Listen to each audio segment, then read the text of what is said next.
Welcome, Falutin Ski Bum Podcast, episode 135. It is your pals, Mario and Brian. Mario, what is up? What is up is we have a good show coming up. The crowd goes wild. We had a great interview before with a freaking rock star young kid that is up and coming in the ski freaking mountaineering world, man. That's crazy. Yes, crazy. We'll talk about more about that later. But yes, we had a great interview with our new friend Robert. And we're just having a good day. Like, we're having a good fucking day, right? We're having a great day. I had a root canal yesterday, so obviously, Brian, you got your hair like up in like a fucking almost like a mountain peak, if you will. Yeah, you got a mountain peak. I like it. That was a total accident. It's like a headphone oriented accident. Tribute to Glenn Plake right there. It's a good look for me. It's kind of like a something about Mary look I got going on right now. Whoa.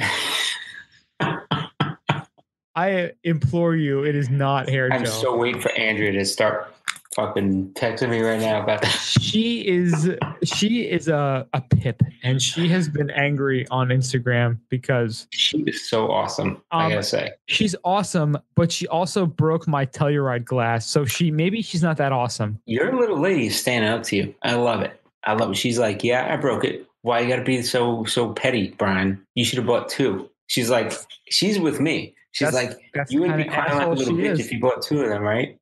That's why I love her, because she's an asshole. She's a tough broad, that's for sure. You break one, you got the other one in stow, because we always get like souvenirs in two. The way I look at it, she also broke my fucking Vermont shot glass like last year. That's when you got to go back to Vermont. Oops, sorry. I'm like, break the fucking Yankees one. I can get a new one of those at the dollar store. I don't care. But the Vermont one, it's like, why do you back all my nice stuff? This is why I can't have nice things. This is why you have to go back every year. Exactly. That's motivation to get back. She's helping you motivate. I like her mojo because she's trying to help you motivate to go back there again. People helping people. That's right. If you will. So thank you, everybody, for listening. You can check us out, skibumpodcast.com. And you may notice when you actually go to that website, skibumpodcast.com, when you see this, the new revised branding should be live. I have been working on this the last 3 or 4 months. It has been a labor of love. It's been an everyday in and out in my mind when I go to sleep, when I wake up. Passion project. Like, Mario and I have gone over this stuff and we've talked about it, but I have been actually like in the weeds building this website out the last couple months, and I'm super excited for everyone to check it out because it's new, it's beautiful. I think the logo is awesome. That's already out there. We had that there for the last couple of weeks. The new branding, the new typography, the new colors, everything. It's a tweak on the old look. It's not like a ridiculous, crazy new design, but I think the new look is pretty special. It's pretty beautiful, and I'm excited for people to check it out. We're gonna start rolling out the new logo onto all the socials too. It looks pretty dope. I gotta say, Brian did a lot of good work on that. Thanks, man. Yeah, it was a labor of love. Like, I really want this to be beautiful, to be awesome, for something people that actually want to go check out every week. We do these podcasts pretty much weekly, and I want them to listen to the podcast and want to check out the site, because we do a different, there's a new page for every episode, and we have the links to all the stuff that we talk about. But also, I try to create an interesting, they call it a featured image for each episode that's topical and fun and cool to check out, and then have it part of a design for each one of those pages for each week. So last week we had one, it was the gift of skiing based on the Warren Miller article, and I created this cool, like, our new logo wrapping paper design for this package, which you can order soon through skibumpodcast.com. Boom. For the holiday season or birthdays. Just saying. If you truly love the people you're giving gifts to, why wouldn't you get wrapping paper from your pals, the Falutin Ski Bums? Or we might have a box service where we just ship you stuff that's really cool, just to. But yeah, like I'm really proud of the new look and design. I think it's really cool. I think it's really modern, fun, interesting, just compelling, and I'm super psyched for it. Like I said, I've been working on this for a long time. I'm getting the site launched. By the time this podcast is out, the site should be out there. I'm going with an MVP style, minimum viable product. It needs to be adjusted and tweaked over time, but I think for the most part, it'll be out there. It'll be live. It'll be there. May be in some. Your face. It's definitely in your face. It's like Brian's working on it, blah. So everywhere. I'm psyched. I'm honestly really excited about it because I think, like I said, the branding, the logo, everything is really cool, and I think you guys will like it too. So check it out, skibumpodcast.com. We're also on the socials, which we're going to update with the new logo as well. Twitter.com/skibumppodcast, Facebook.com/skibumppodcast, Instagram.com/skibumppodcast. We are also going to be on the YouTube as, I think, Ski Bum Podcast, Facebook or Pinterest, Falutin, and SoundCloud is Falutin-Ski Bum. And if you want to email us, as you guys have done for a while now, and we love it, skibumpodcast@gmail.com. We need more email. We need more reviews. We need people to fucking come out and talk about us and say shit to us. This is what we want. We want full face, full frontal. We want full frontal. I just want you folks to know, if you are reviewing, if you are emailing, if you are sending us information right now, you are on the cutting edge. You are on the cusp. You are still, but on the edge of the pre-greatness phase. Once this gets pushed out and live, and we start getting people to listen and pay attention and get real sponsors, we're not going to have much time for the little people. Oh, we always have time for the little people. Just might not be as much. Just way less time. Like camera time. We'll still have time. We love you guys. There's no doubt about that. Endless supply time. But I really honestly believe with this next push that we're going to make that we're going to embrace everybody. Let's put it that way. We're going to blow the fuck up.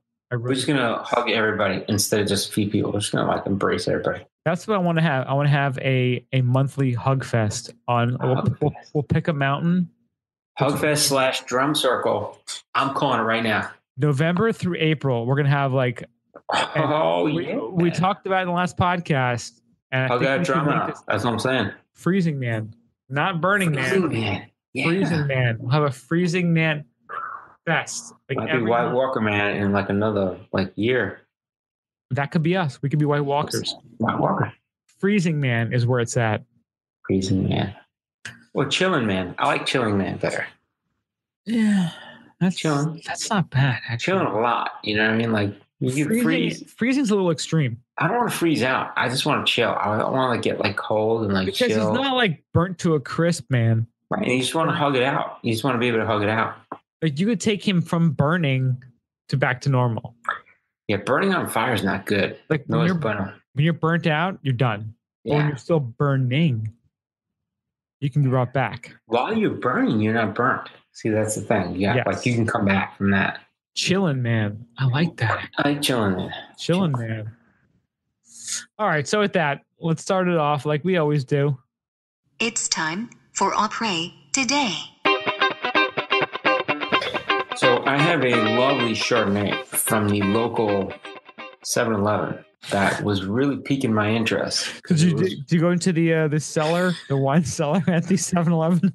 I did go into the wine cellar, and you know what they had in the wine cellar? They had the same thing that they had right next to the Four Locos. They had Yosemite Road Chardonnay from California. You know what? At least your 7-Eleven have booze. You know what? This is Florida. So if you go into 7-Eleven, they sell beer and wine. You go into a supermarket, beer and wine. But then if you want hard liquor, you got to go a special store. So you can get beer and wine everywhere. So I got to say they did a good job with this Chardonnay because it really hit the spot. As I'm drinking it out of my Jets mug that I drank coffee out of earlier, it's really pretty good tasting, just saying. That's a very glowing review of the Yosemite. That's the glowingest review I can give on any. So I wouldn't say it's oaky. I wouldn't say it's fruity. I would just say it's kind of winey. It's terrific. It's a terrific. It's kind of white winey. It's got. I gotta say, it's got medium fruit. Is it oaky? You said not oaky. Not oaky. It's just kind of, and I like an oaky Chardonnay, so I'm kind of like, yeah, it's all right. It's kind of plasticky. It's like Boone's Farm, only better. So, hey, it's worth $6 a bottle, right? That's what you're saying. I think I actually paid like $12 for the bottle. Worth every penny. Bullshit right there, right? Yeah. And I think while I'm giving this review, I'm actually drinking an old bottle of oak leaf, which is probably like past its prime, Pinot Grigio. And I think the other one was a lot better. Whew, that's a lot. That's a lot to handle. That's a lot to take in as a consumer, as a listener. That's a lot right there. The other bottle was so good, I drank the whole thing. And then I'm on the oak leaf. Yeah. So what do you got, Brian? Oh, well, this has been a journey. Life is a journey. Actually, and enjoy. I think I saw you like have a little Malort before, like you were in the middle of shit, like trying to figure shit out. I was talking some smack. I think you used the drill behind you. There's some shit going on. The drill. I did have a sip of Malort, and I have had about 4 Monster Orange and Costco Kirkland vodkas, but that is not what the app right today is for me. What the app right today is boom, Left Hand Oktoberfest, because as we talked about last week, we are pretty much in the middle of Oktoberfest, proper Oktoberfest right now. Exactly, it's proper. Not like this nonsense of it starts October 1st, wherever this American gibberish is right now. Yeah. I went to the liquor store last weekend and I picked up a make your own sixer. So I'm a fan of the pumpkin beers. Don't at me. Pumpkin it up. I found some lovely pumpkins. I gotta be honest. Pro pumpkin. If you're in the States and you have access to anything that New Belgium makes, the Atomic Ranger pumpkin. It's got like it's made with jalapeno. The Voodoo Ranger. Oh my God, you're right. It's the Voodoo Ranger, but it's like the Atomic, whatever they call it. Voodoo Ranger, that line they make is freaking amazing. Like the pumpkin one, it's Atomic, they call it, and it's made with jalapenos and pumpkin. And I was actually drinking it in the car, which is illegal, allegedly. And it was flying by like house for like, what's up? You drink it and you're like, there's something funky about this, because the pumpkin beers, a lot of them are pretty generic, but like I'm getting a lot of heat out of here. This is pretty good, and I didn't realize that the only reason I bought it is because it was cold in the make your own sixer section, and I wanted to drink it in said car, so I got that as one of my 6s in my make your own sixer, and I was really surprised. That one was really good. So I got the make your own sixer, and one of the ones they had there was, because tis the season, I got the Left Hand Brewing Oktoberfest Marzen Lager. Now we've talked about it, I think last week, talking about Oktoberfest, and usually the beers are a little lighter because, the whole purpose is it is a lighter beer, so you can drink a lot of it throughout the day. You can spend a few hours having a few pints, not a big deal. Left Hand Brewing decided to crank this one up a little bit because this is a 6.6%, which for an Oktoberfest is pretty heavy. They are using toasty malted flavors that are dominant up front, and noble hops lead to a spicy and superbly clean lager finish. Rocky Mountain water, malted barley, hops, and yeast. This is actually a very, very tasty Oktoberfest beer. I like the bottle. Got like the can on it, like a thunder can on it. Yeah, it's like it's got the Bavarian flag in the background, but it's like they've cranked it up a bit. It's like they took a lion and threw him into the Oktoberfest festivities to like see what the hell's going to happen. I'm thinking Thundercat. Definitely. It looks a bit like Chitara. Yes, it does. It's got lions. It's like I said, it's definitely heavier than most Oktoberfests. Lions and Bavarians. Oh my.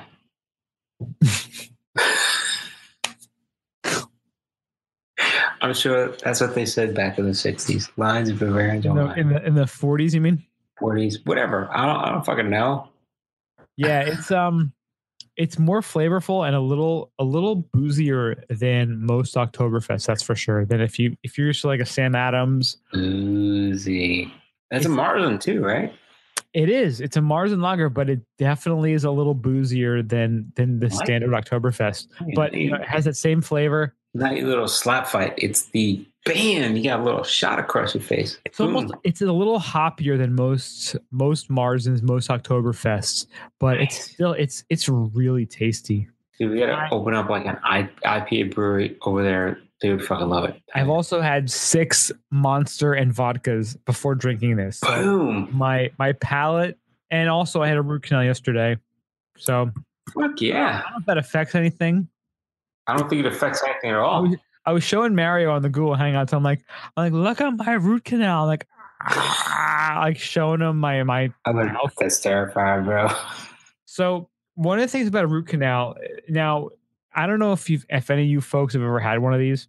If you had one in the last like couple of years, it's amazing how far technology has come, because it really isn't that painful in general. They numb you up, they stab you. You feel a little bit when they're jamming at the nerve in your tooth root, but for the most part, it really isn't that bad. The worst thing is they're drilling inside your mouth, and the smell of your teeth, them drilling your tooth, it's like a burning smell, and you see the smoke coming out of your mouth, and that's a smell like you can never forget. And I'm pretty sure, again, this is all. That's what they put into Malort. Every like burning cavities. It's the smell of burning bone. So I can only imagine. Like burning. I can imagine if you were like a freaking. Again, I'm like 6 drinks deep. If you're like a Holocaust victim or something, and you're probably like your great grandparents were in the Holocaust, and they smelled burning bodies, and like somehow that got into your DNA, and you could recognize that smell. That's something that I was like, this is a smell you're never going to forget. That's like Malort, dude. I'm telling you. It's not far from Malort. Malort, it's almost like if you were an S&M kind of person and you had like a full rubber suit. Whoa, burning rubber? Settle down. What's up with that? Say, all right. Say you were the Nazis raid your house and you were an S&M person and they threw you into a oven. Oh yeah, I like that. Oh yeah, I like that. And put you in the oven in your S&M outfit. That's horrible. It's the worst thing ever. Terrible. It's terrible. That's right. All right, moving on. So, I want to operate today. We have the reusable beer bottle that could change the way America drinks. So now everybody knows, like, I've said this many times before, like, why the fuck our parents grew up, like, put a deposit down, like, reuse goddamn bottles, and, like, everybody's fine with it. And they got rid of it. So I'm like, I don't know why they did that. But so this story is talking about, like, bringing that back. So they're saying Oregon was the last holdout. It was the Oregon Beverage Recycling Cooperative. And they were the last holdouts of it. And they're saying, so you wash out the bottles. And I think there's just so much more energy used in, like, crushing down the bottle and, like, regenerating, like, remaking a bottle than just, like, washing out and, like, going on with everything, So, but you gotta have, like, a certain type of glass. Like, there's actually reasons why, like, every bottle can't be done that way. So they're saying, I'm surprised someone from Oregon would be the one that were stopping it. Yeah, it's crazy, right? So after almost 2 decades after reusing bottles were discontinued in Oregon, OBRC began revisiting the idea, and then I guess it was kind of like a nonprofit, but they I wish it was ODBC. I know, that'd be Old Dirty great. Bastard Brewing. You gotta like work on the marketing, because like that would have been perfect. So in a bottle design process, with Owens, Illinois, Owens Corning Glass, whatever, largest bottle manufacturers in the world, which was already processing OBRC's crushed glass to make recycled bottles. Now, this is where I have the same comment for our friend that works for Amazon. I'm like, you know how many boxes get shipped out and they get crushed and they get made into boxes that ship out? Like, why can't you have a service that unboxes, or just like fucking everybody like put your unused box? Because like I get a big, like a giant box for like a little tiny thing. Like, I don't know, it's ridiculous. I think that's So where you want to start an unused box company? Unused box company, yes. I will be like unusedbox.com. I will pick your box. I will pick up that box and sell it back to Amazon. So anyway, so,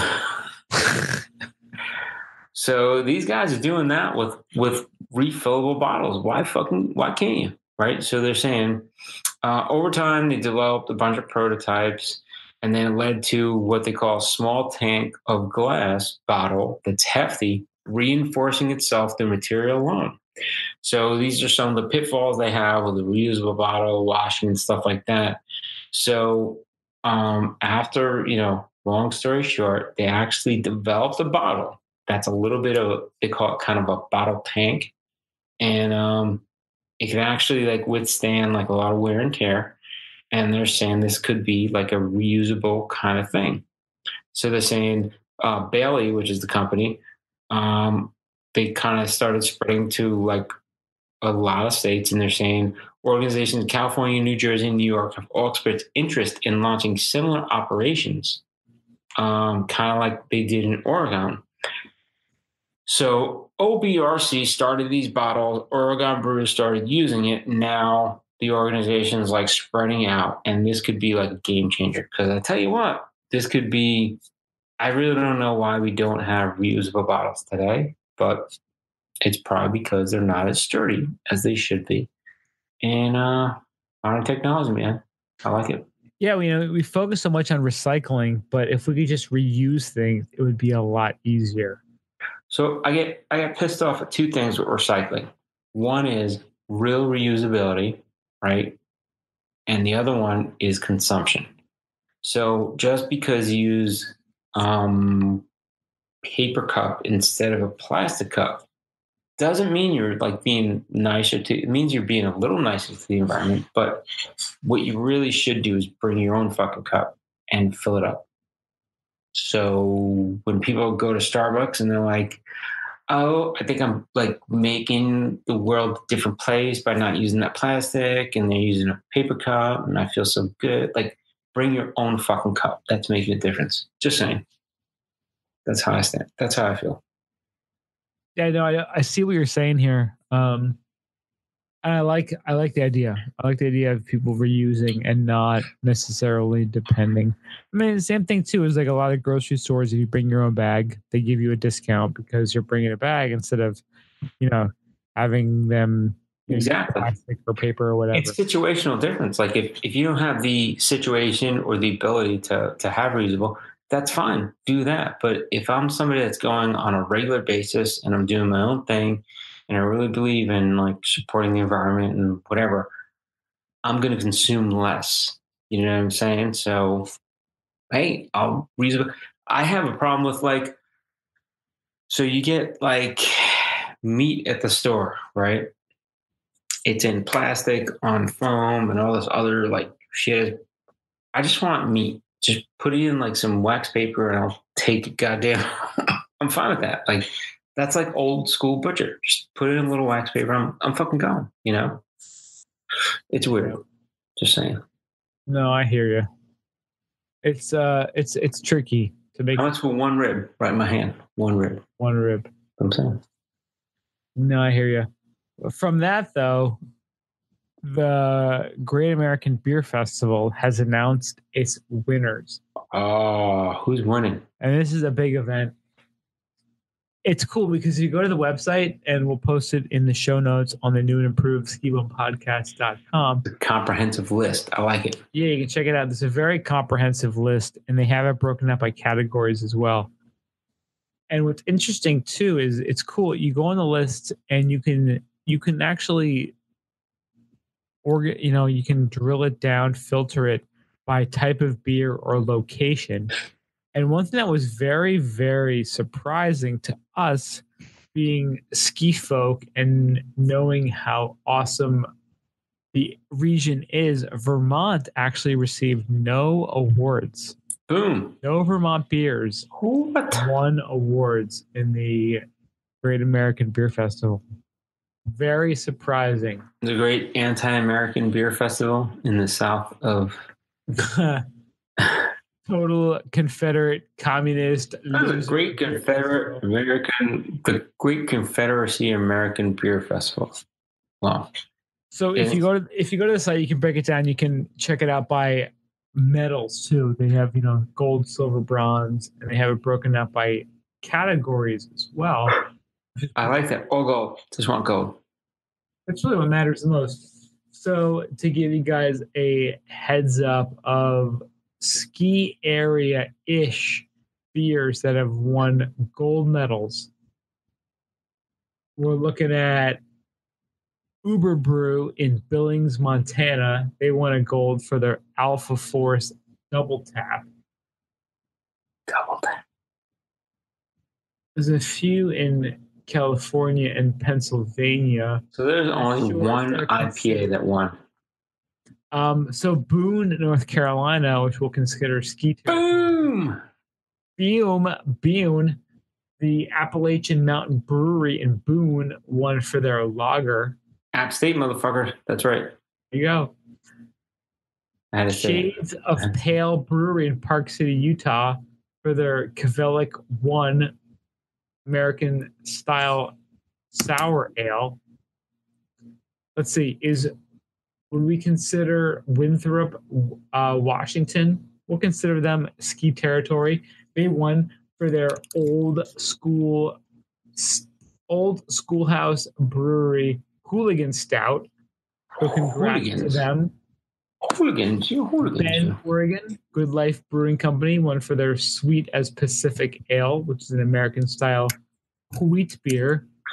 Good folks at Lewis and Clark Brewing in Helena, Montana won for their Miner's Gold, an American style wheat beer with taste.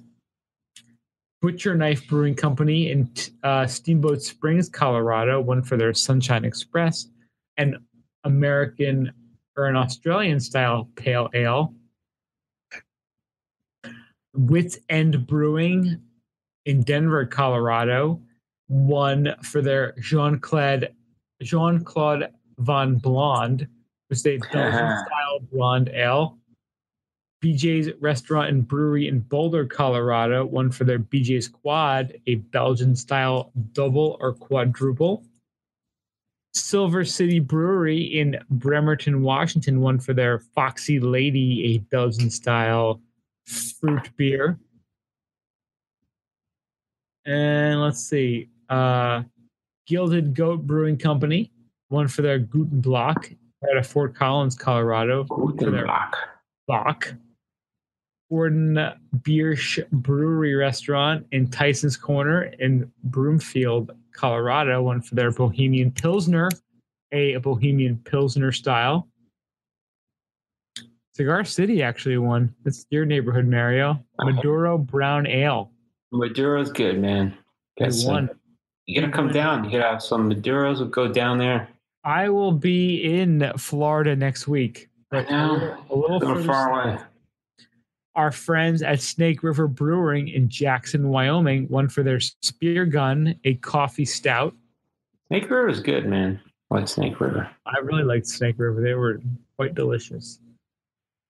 Scrolling down the list. Here we go. Steamworks Brewing out of Durango, Colorado, won for their Colorado Kolsch, a German-style Kolsch. Cannonball Creek Brewing out of Golden, Colorado. How about Suck It Coors? They won for their Netflix and Pills, a German-style Pilsner.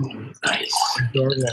How about this? Our friends, 50/50 Brewing Company out of Truckee, California. Nice. When Rich was here last time, we were drinking beers from 50/50 Brewery.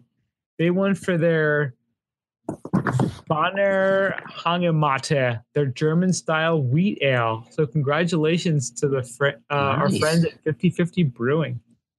High Hops Brewery out of Windsor, Colorado. Their Puckerberry gluten-free beer. Puckerberry. Gluten-free. Boom. And we're scrolling and we're scrolling and we're seeing, are there any other? You know what? Give it up. Altitude Chop House and Brewery in Laramie, Wyoming. Their Altitude Banquet beer. It's a light lager.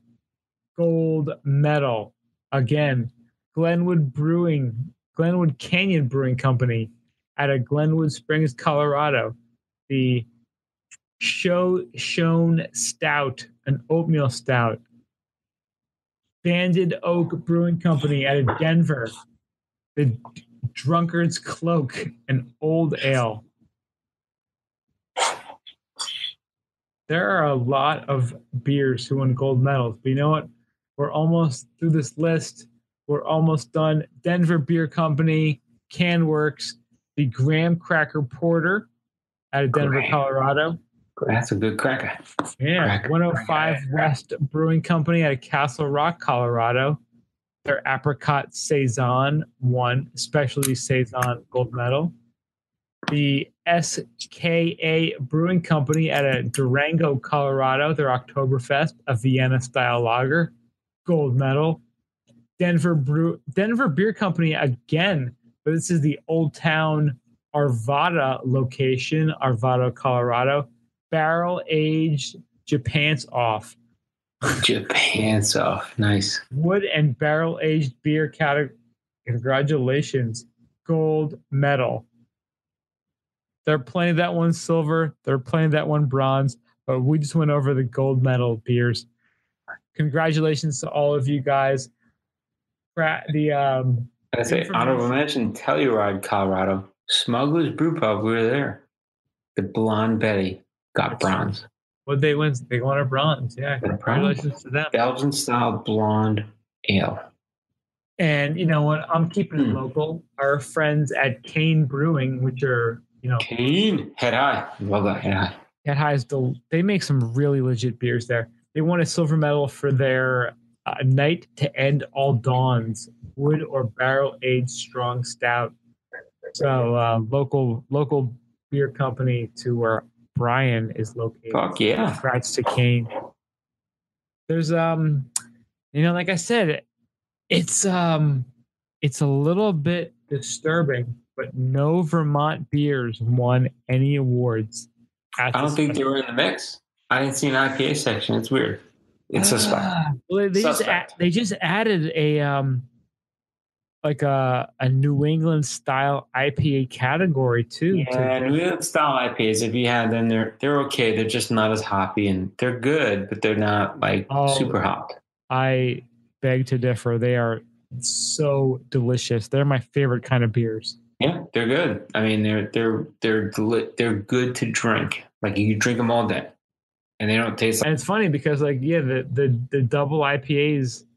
The New England styles that were winning were out of California. Yeah. Which is kind of crazy. They found a way to beat the system. That's what I'm saying. The man. Yeah, it's crazy. But yeah, we'll have a listen to the podcast show notes. So check it out. SkeeBumPodcast.com. We'll have it all there. Let's get into the Ginjula.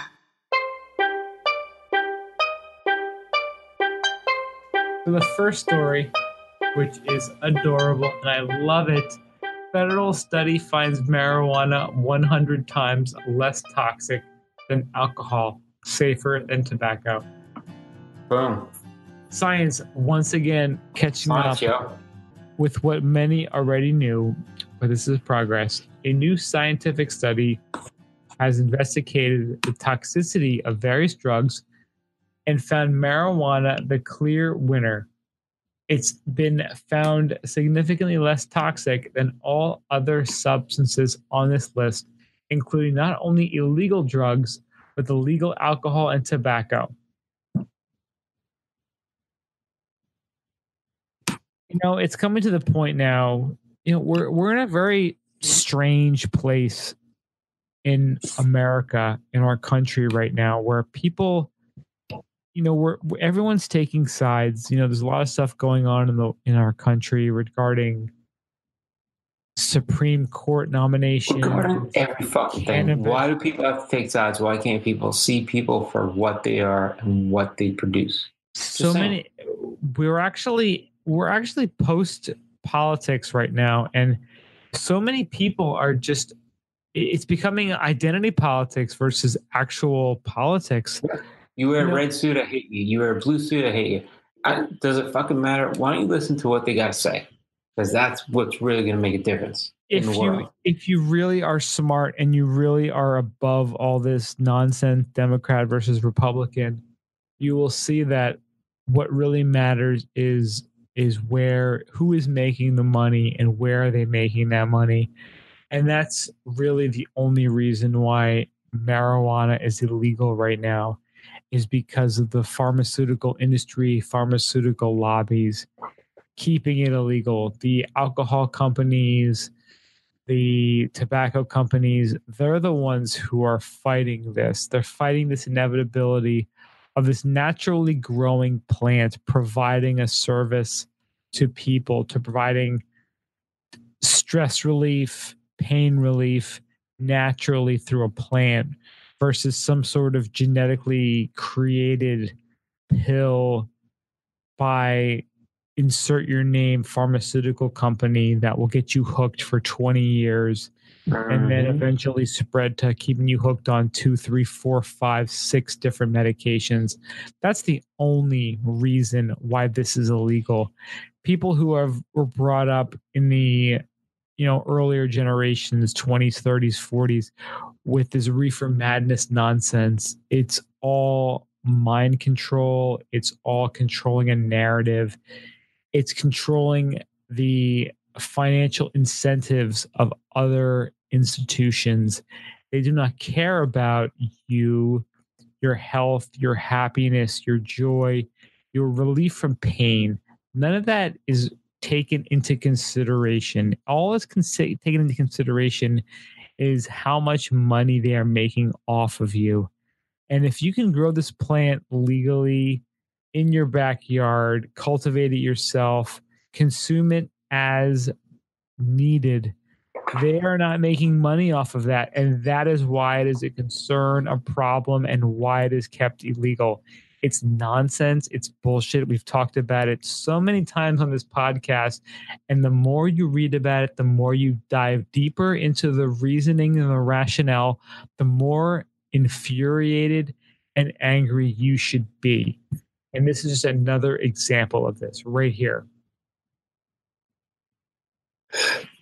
Yeah, it's crazy. Like, why? Yeah, why? Just why? It's all follow the money. That's the greatest gifts and the best way to dive down any sort of rabbit hole.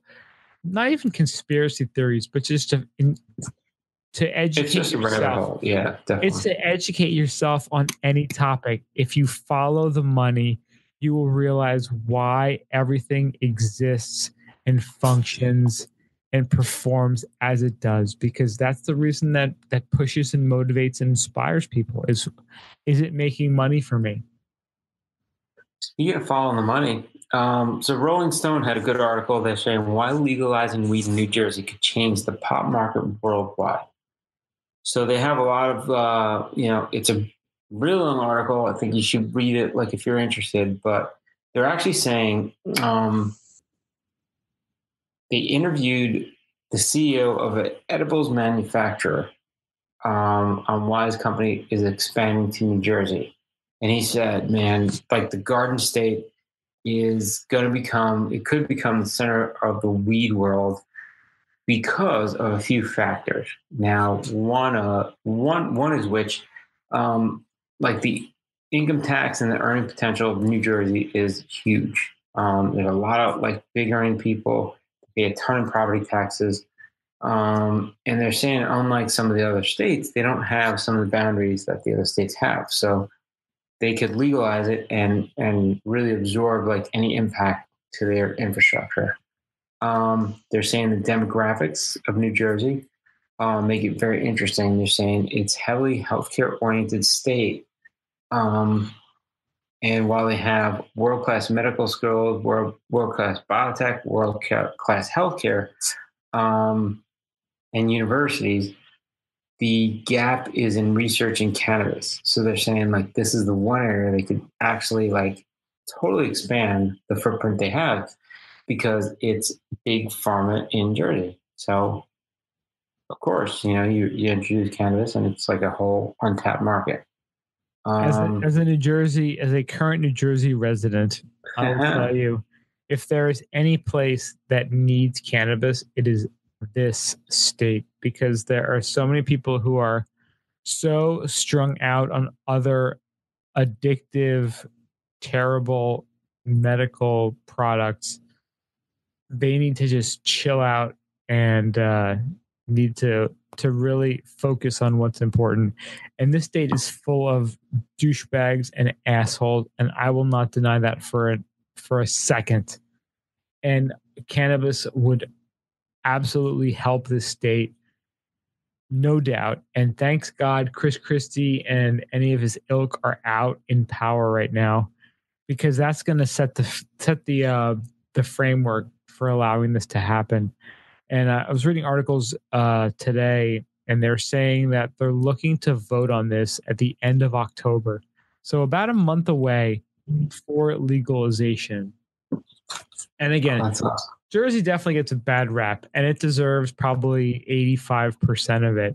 But there is a lot of good, hardworking, hustling people who are looking, and I'm sure some of them are looking for some sort of relief, some sort of sanctity, help for whatever ails them. And cannabis, I think, it would probably alleviate a lot of problems, a lot of health issues for sure. The fact that there's so many pharmaceutical companies who have this state as their headquarters makes me wonder what they're going to try to pull the next month before this legalization effort takes place, because those pharmaceutical companies, I mean, they make ungodly amounts of money off their products that they sell. And I don't know how they're going to allow this to happen, but I do believe that somehow the people are going to make this work one way or another. So it's funny. So Rolling Stone asked this company, they're like, where do you see yourself setting up shop, and how do you think the vertical integration will work, which is meaning they're doing the whole supply chain where they're growing, processing, and selling cannabis. And they're saying Jersey City is where they're looking at, because they're saying Jersey City, they do it all themselves. They said they have people that have cultivated in Colorado, Maryland, Ohio, and they'll be running the cultivation in New Jersey. And they're also saying, with Jersey City being so close to New York City, they're talking that it's right next to Liberty State Park, a ferry ride away from New York City, and mass transit's right there. It'll be perfect to like get in there and like distribute to New York City. So while they're saying they're not going to distribute across state lines, people are going to do whatever they want to do, and it's like right there, just subway stop away. Or I'll tell you that, I was living in Hoboken for 8 years, and there was a big liquor store that's right outside the Holland Tunnel, which is the southern tunnel from Manhattan into New Jersey. There was a liquor store there's a highway that goes out of the tunnels and a highway that goes in the tunnels. And there's a section between the two where they have a bunch of, stores and Dunkin' Donuts and gas stations and whatnot. And the liquor store there is called Buy Right Liquors, and it is a gigantic store. And the amount of New York plates that you would see who drove through the Holland Tunnel, whatever it is, $12 or whatever, drive through to come in, grab their beer, their whatever, their booze, and then drive back into New York. It was amazing. On a Saturday or Sunday, you would see probably 40 to 60% of the cars in the parking lot had New York plates. And that was probably their sole reason, because of how expensive alcohol was in New York. They do, that's why they were coming in to get it. Better selection, better prices. Marijuana, wherever they legalize it first, it's going to be the exact same thing. Massachusetts has legalized it. They're still working through some licensing issues. These places have not converted from medical to recreational. But if Jersey or New York doesn't do it quickly, they're going to start losing money to other states around who are going to do it. It's the same thing every time. Happens. Yep. So this is a cool story that a drug derived from marijuana has triggered the first federal shift on cannabis in half a century. What? Indeed. They just announced that this week that CBD. Well, CBD is not responsible for getting you high. It's a THC. So if it's all CBD, that's been legalized in a lot of states right now. But it's cool. So I think this one is saying the drug Epidiolex is designed to treat two rare forms of childhood epilepsy using cannabidiol or CBD. And I guess they concentrate it and they use CBD or cannabis to create a drug, a pill. So, which is pretty fucked up. So you create a pill and it's okay, but if you can smoke it, that's not okay. So anyway, it shows how just insane and archaic and goofy our belief system is regarding the type of, using this plant, not this drug. It's crazy. Yeah. So you talk about when I used to have strep throat, like when I was a little kid, you used to have pill. And then people were like, well, they can't swallow the pill because their throat's swollen or whatever. So do you have something else? They give you a little strawberry thing, drink it. And it's like, so you could drink it or you could have a pill form, but they put it in a form that they can charge you a fee to put it in there. Like what? I don't know. It's weird. That's the unfortunate gross thing about a lot of the reasons why the laws are the way the laws are is because of politicking and someone making money off of one thing being legal versus another. Oh, yeah. So the Drug Enforcement DEA announced the change to its classification of Food and Drug Administration approved drugs. And this has been going on because they approved another drug and there's a second drug they approved. So FDA approved it for human consumption. And now the DEA, which enforces drug law, is saying it's kind of almost like they're saying if the FDA classifies it as okay, they're changing their stance on it's kind of like they're not going to overstep now, which is really good. So they're saying the FDA approved the drug containing CBD, and the DEA is saying they're not going to crush it. So the DEA rescheduled FDA-approved medications containing the compound. So they didn't reschedule CBD, but the DEA rescheduled FDA-approved medications.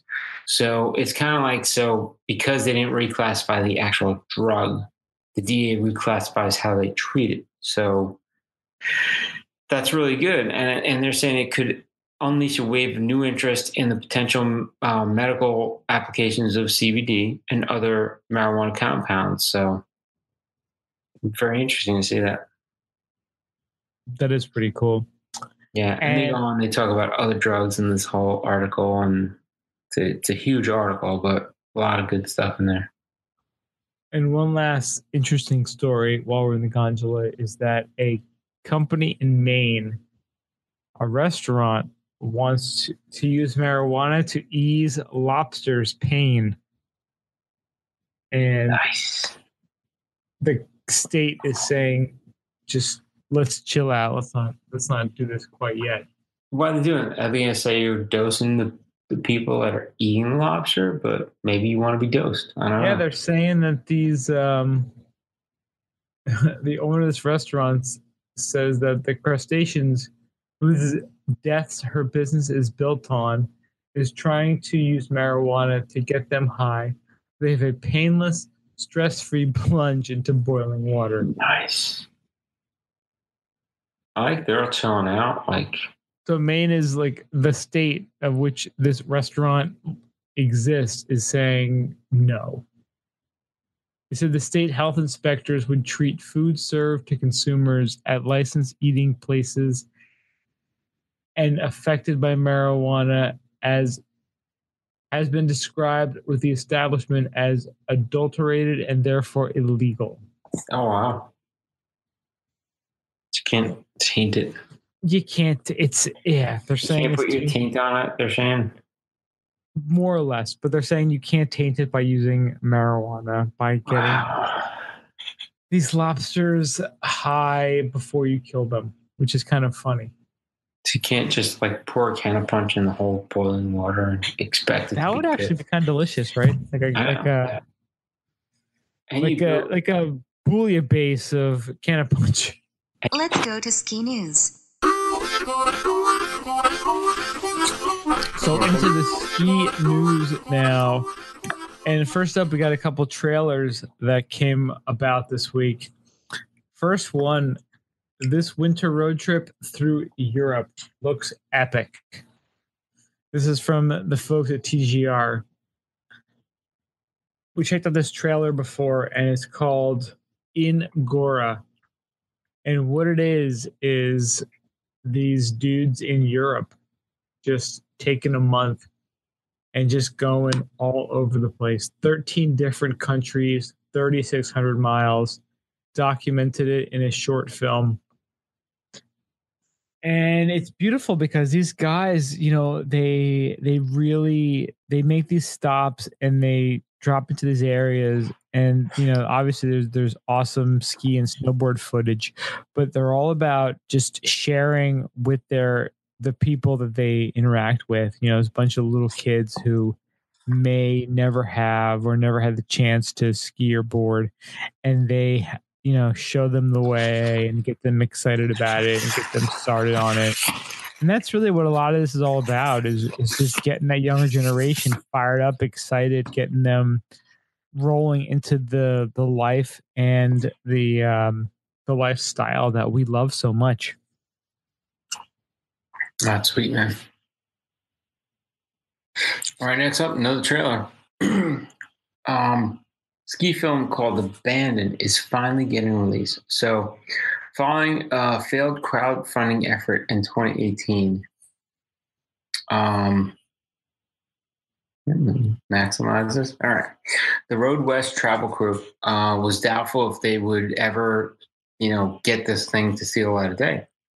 So they're saying on October 22nd, it's actually going to make its debut. And there's been a lot of anticipation. So what they did was, within the last 50 years of Colorado, there's been an additional 100 plus ski areas, and many of the hills fell into disrepair. So what happens is, basically they went out of business, and there's all these little skiers that just went out of business. So they got a crew, a bunch of backcountry skiers, and they said, let's just go out and we'll just ski the abandoned resorts. So they actually went across and they skied all these places, wreaked havoc on formerly independently owned skiers. And they're saying they said, while it's sad, it's kind of an optimistic view of entertaining the lover of the snow sports industry and the beauty that could contain. So it's kind of cool. So it's actually going to debut October 22nd, and that's what they were looking for. They went to abandoned resorts and just freaking skied them. I'm like, that's pretty kind of cool. it's cool. And you wonder too, like, why are they abandoned and why couldn't they be saved? Can they still be saved? You know, it seems like a lot of these, you know, they probably need a little bit of money to purchase and you know, fix up some of the amenities and, you know, functioning, you know, lifts and whatnot. But all of these could be brought back to life pretty easily. It's just a matter of someone having the money and the passion to want to do that. Yeah, it's pretty weird, right? Like, I mean, there's even like golf resorts that are like closed out. Like, so what do? They close up a golf resort and it just grows over. It's just weird. Like, this is what happens, right? Yeah, it's amazing how much work is needed by humans to get these things to be in this condition that we, you know, take for granted as being normal. Very strange. Yeah. But it's cool. So look out for that. But the Powerball, $300 million. So maybe one of us will be, or, you know, the podcast will own one of these resorts in the near future. It's quite possible. You hit the Powerball and they're banned and you just buy up like 10 resorts and make your own pass. That's what I'm saying. The Ski Bum Epic Pass. Boom. The Ski Bumic Pass. Ski Bumic Pass.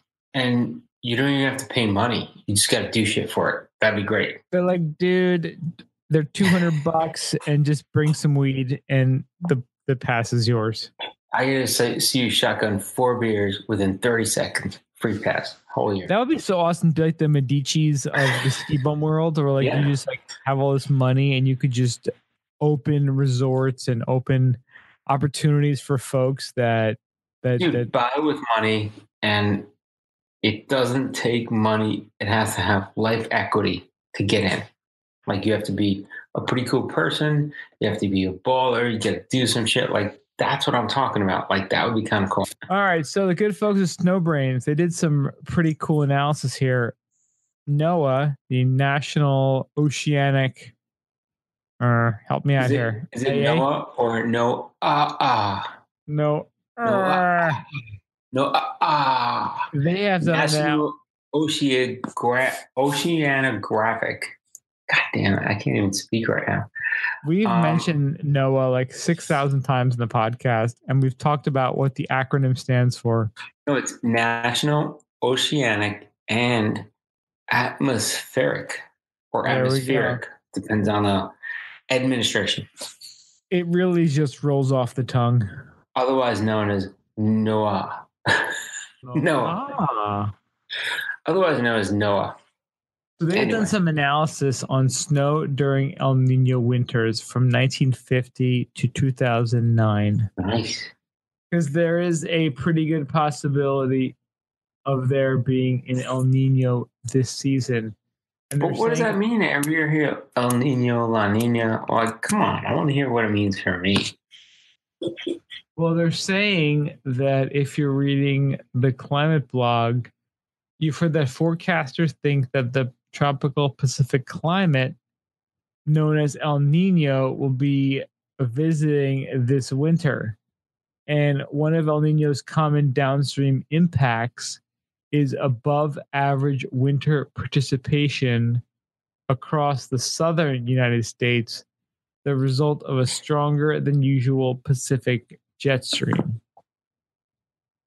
So in their analysis, they have a couple of maps and they show the 10 strongest events from 1950 through 2009 versus all events.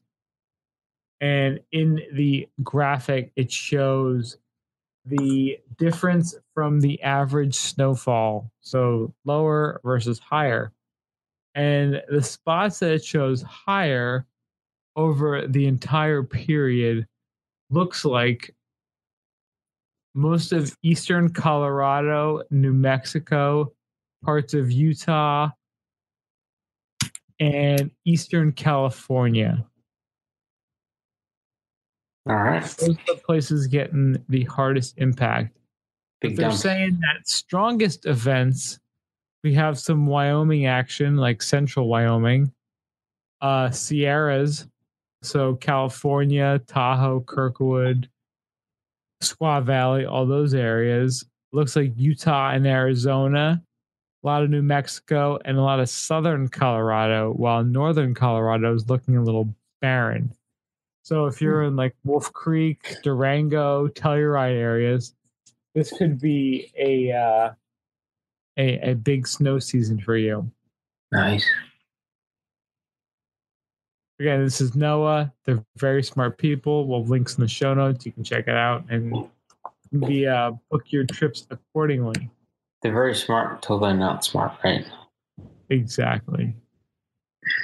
All right, next up. So, Bodie Miller, American legend, is headed for the Ski Hall of Fame.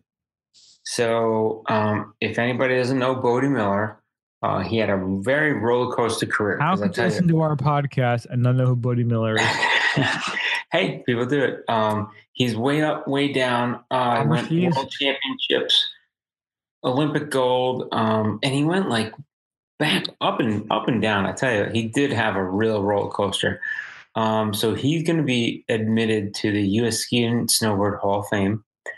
And he's going to join his teammate, Andrew Weinbrett, as part of the 2018 class, capping what they're billing as one of the most exciting American history careers. And inexplicably, like skiing on the curtains run in 2018 in Hennecum shortened downhill, probably didn't factor into his Hall of Fame inductions, but they have like the video on Powder Magazine, had their little thing. I tell you what, it was. I love the fact that it's like a video of Bodie Miller skiing, but they're talking all in Italian. So you're like, oh, Bodie Miller. But the ingredients is like it's just going on in like freaking Italian. It's great, magical. So when I was in Cortina, Italy, I had a guide that all the girls on the trip were like, oh my God, this guy's a dreamboat. Of course, we're like fucking with the guy. And he's like, oh yeah, I had a lot of like girls along the way. He's like, and my girlfriend, who's going to be my wife soon, and all the girls on the trip were like, oh, like you can't give up there. But the guy was funny. He's like, he was beating Bodie Miller in the Olympics at the half, and then fucking crashed. And he was like, that was his swan song. He finished like third in the World Cup like 2 years in a row. And he's beating Bodie at the freaking, I'm like, wow. He's like, that's the only time I ever faced him. But he's like, that was his like big thing. He's like, I was beating him and I just fucked up. So that's pretty badass though. Yeah, it's pretty cool. Guy was legit. And now he's living at in Cortina, which is a pretty baller ass ski place in Italy. Run a ski shop and run things. He's got like, knows everybody in town. He has like, yeah, his girlfriend, future wife is like running the place, like the big restaurant on the mountain. Like that dude is like all hooked up. Love it, man. That's pretty awesome. But his thing was he was beating Bodie Miller. And I tell you what, Bodie Miller, baller as fuck, man. Everybody's gunning for him. Hall of Famer. Everybody's gunning for him. Oh. Ski like there is no tomorrow. You know what? Because there is no tomorrow. Is no tomorrow, Rock. That's right. There is no tomorrow. So now the country's only city to slopes direct train service adds new stops. Fuck yeah. So there's an Amtrak train that goes from Denver out to Winter Park, Colorado. They've announced that there's expansion of the Winter Park Express train to $2 round trips for the ski season and the continuation of the $29 starting fares. So Winter Park is the only ski area in the country with direct rail service from a major city. And in fact, with all rail service to Union Station from Denver International Airport, means travelers from anywhere in the world can get to the ski hill, no car required. Mm-hmm. That's pretty awesome. So that's super awesome. So you don't have to drive. Just jump on the train. Just go. Pretty much, yeah. That's badass. Very simple, especially if you're flying from somewhere out east or north or south. You can go right into Denver, have your gear push through the baggage handling and get your ride, get your service, and just go to the mountains. Just that easy. I like it. All right, so ski team fees. We're going to talk about this, Brian. We're going to shift this for another day. Next one. Skip it. So right now, if anybody doesn't know, there's like a little trade war going between the U.S. and China.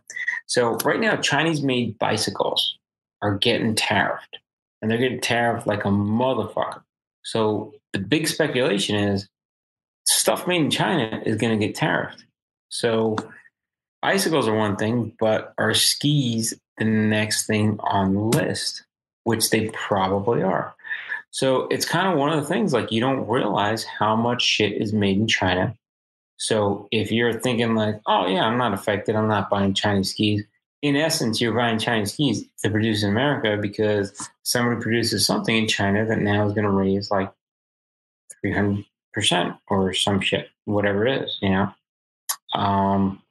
So it's pretty interesting. You know, I know this from bicycling because I have a Trek that has an aluminum frame. So the aluminum frame I have, it's a pretty old Trek, was made in the U.S. So now if you go out and you buy a Trek bike and it's an aluminum frame, almost any frame you buy, any bike manufacturer, that frame, if it's aluminum, is manufactured in China because they have a pretty dope-ass way of making it, and they make it really good, and they make it for everybody in the fucking world. So that stuff now is all going up. So it's kind of, they're saying about 10%. They're seeing maybe increase. So you never know. Everybody's watching, because can you imagine your DPS skis now being another 10%? I can't, but just saying. You know, Forces add another 10% just because they're maybe manufactured in China or partly manufactured. Yeah, it's one of those tricky things. Like you try to ask people what they think and how much more they would spend if it was built in X or built in Y, and people will say particular things, and you don't know if they're going to actually follow through with that belief system. But at the end of the day, people always want the lesser expensive option. So, well, here's the thing, though. You don't even know who manufactures your skis, right? So you go to somebody like K2 and Line, they have a big factory in China, right? So they don't tell you where the ski is made, but I imagine certain runs of their skis may go up in price depending on their supply chain, you know? So it's kind of interesting to see. Like, you'll find out eventually, but they don't necessarily disclose where their skis are made, you know? So very interesting. They definitely give you less information than you probably deserve or need. Yeah. And it goes from everything from skis to bindings to boots to like accessories that go on with it. So it'll be interesting to see like what we're really paying for, right? Oh yeah, definitely. All right. So that about wraps up the old ski news. So into our main topic. So this week we had a very interesting conversation with our new friend Robert Lester, who is a mountaineer out in Montana. Baller AF. He is doing some beautiful things out there. He is out there on Instagram, and you should definitely follow him at Mountain.King97. So we sat down, chatted with him, and we hope you enjoy the interview. So check it out with our friend Robert Lester. So Robert, thank you so much for joining us on the podcast this week. I'm happy to be here. Thank you for having me. So it's pretty cool. We were just, you know, on a brief chat, you were like, hold on a sec, I gotta go inside. Like, so you just finished climbing, you said?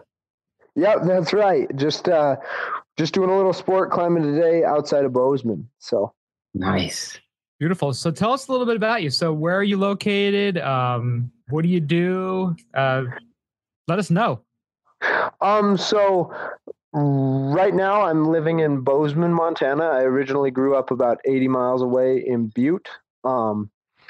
Here, currently, just living life and enjoying it.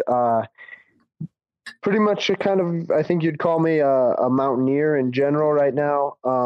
But it all started with just skiing and then wanting to ski bigger and bigger lines that other people didn't ski. So sweet. That's fantastic. Your Instagram feed was, once you connected with us, because we were looking at your Instagram feed, you connected with us, we were like, holy crap, like it looks amazing. You have great pictures. Looks like you take some great pictures because you're in awesome places because of your climbing and all that, which is pretty amazing.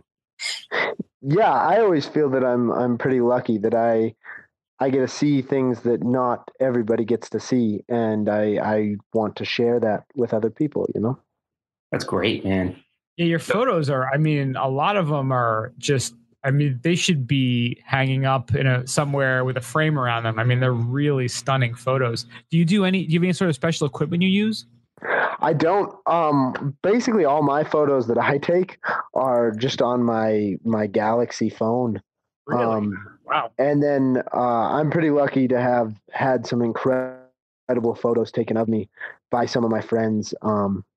Who have some better cameras, but yeah. That's pretty cool. So, all right, let's go into a little bit of your background. So you went to Montana State? Correct. I studied snow science at Montana State, and I just graduated this last spring. Sweet. That's like the best degree to be able to put on your resume, like snow science. How about that, yo? Yeah, it's pretty sweet. Great degree for getting outside and, just being able to learn about things that you're passionate about. So snow science degree, like what do you really focus on? Like, are you looking at like a lot of weather, snow, how it acts, like avalanche stuff, mountaineering, that kind of stuff? Like what does that degree encompass? Yeah, kind of basically a lot of the parts that you just talked about. It's part of the earth science program in general. So you get a lot of like general earth science classes. And then you get the addition of stuff like weather and climate, snow mechanics, glacial geology, snow dynamics and accumulation, things like that. And it makes for an awesome curriculum. That sounds fun. You get to get outside doing that while you're... A ton, yeah. A bunch of the classes are structured outside, especially snow classes, and a lot of like the earth science classes too are at least once a week. You're getting outside and like seeing the actual processes work. Sweet. But was there any like the local mountains that would be you'd go to specifically, like as part of the curriculum, or did you kind of bounce around? Did a little bouncing around, but for like snow science class, the snow dynamics and accumulation class, which is kind of the capstone of the degree, we'd spend most weeks at Bridger Bowl. It's a local ski resort here out of Bozeman, and they were kind enough to give everybody like free lift tickets for day tickets to go up, and we would go up the lift, and then we'd tour out of bounds from there. And, work on like lab style, but in the field. Sweet. That's really cool. So did you actually get to, like, were you doing any of like checking for avalanches, checking the snow dynamics of that, what it would be like, I guess for the avalanche warnings, there's different degrees, right? And then I guess you quantify that in somehow based on the makeup of the snow. Exactly. The big things as far as avalanches go are different layers, right? So in the snow, there's different layers caused by different types of snow falling and different types of temperatures. And basically the density changes in those layers is what either forms slabs and then can cause avalanches if there's a strong, dense layer above a weaker layer. Sweet. So going back country, you're kind of a good guy to have around because you kind of know like what the danger is. That's pretty cool. Yeah, exactly. And, it was really valuable for me from a backcountry perspective to not just look at it as like avalanches, but look at the whole thing as like from a science perspective gives you a different perspective that you can then bring like a lot of useful knowledge back to the avalanche work you're doing to keep yourself safe in the backcountry. Very nice. How many people would you go on these excursions with from class? There were 15 of us. Okay, that's a decent size then. Yeah, there were quite a few. That's what I believe. It was. I think it was right about there. Oh, very cool. So now did you have any intentions when you went into the program that, I want to become a professional mountaineer, I want to be a snow patroller, was there anything you kind of had in mind, and did it change, or did you kind of go down the path you expected? No. So when I started, it was just kind of, I definitely knew that there were some jobs in ski patrol, things like that. But more so, I just wanted to not have a conventional job. I didn't want to go sit down and work 9 to 5 all the time. And I thought I need to find a way that I can do what I love. And kind of the saying, if you do what you love, you never work a day in your life. Right. So like, that's what I was looking for. And, I'm, I feel like all of that has led me to the path that I am on now. So you didn't want to be like a bunch of turds like us that's sitting in an office all day, right? Dreaming about getting outside more. Accounting. Somebody's got to do it, right? Credits. Oh, they're so cool and fun. We got to live through you. Stimulating. That's what's good, that you're sharing your photos, and it's cool to talk to you, and hopefully keep sharing, because it really gives inspiration to a lot of people. Yeah, and that's kind of the thing. Like I've said, I feel that I'm really lucky in an opportunity that not a lot of people have. So like, I want to share it, and I want people to be able to see things that are out there, and more so than like live through me, I want to inspire other people to want to do like what I'm doing, want to see these amazing things. It just amazes me, like just talking to you, like even when we started talking and looking at your feed and stuff, like you're at a very young age, you appreciate what you have, which a lot of people, don't have that appreciation and gratitude. And it's really cool to have that mindset at like a young age. So that's the other thing that impresses me, Thank you so much. It means a lot. Well, you too. I mean, you obviously grew up in Montana, and you have to have an appreciation for nature out there, because, we grew up around New York City. So, we have a appreciation for getting away from people, because we've just been garbage. People are some of the worst human beings on the planet that all kind of scourge to this area. So, it's a different mentality. And, I was a late bloomer when it came to skiing and outdoorsmanship. And to put myself in your place at your age, I was just like, I never would have even thought that was possible, because again, it's a different environment you grew up around, and to be surrounded by nature how you are, I guess you really have to have an appreciation for it and understand the majesty, and also the potential for danger. And if you're not respecting what's around you, whether it's animals, snow, conditions, cold, anything. Definitely. And like, there's a balance, I feel that you do get more comfortable when you're like out there, but the whole thing is like, there's a saying that, if you're cocky in the mountains, that the mountains will teach you a lesson. But I also have always felt that there's the flip side, that if you're not confident in your abilities when you're going out there, that like you're going to get into trouble just as much. So like, there's a happy medium between being confident in what you know and what you like, the skills you have, but not being egotistical or cocky.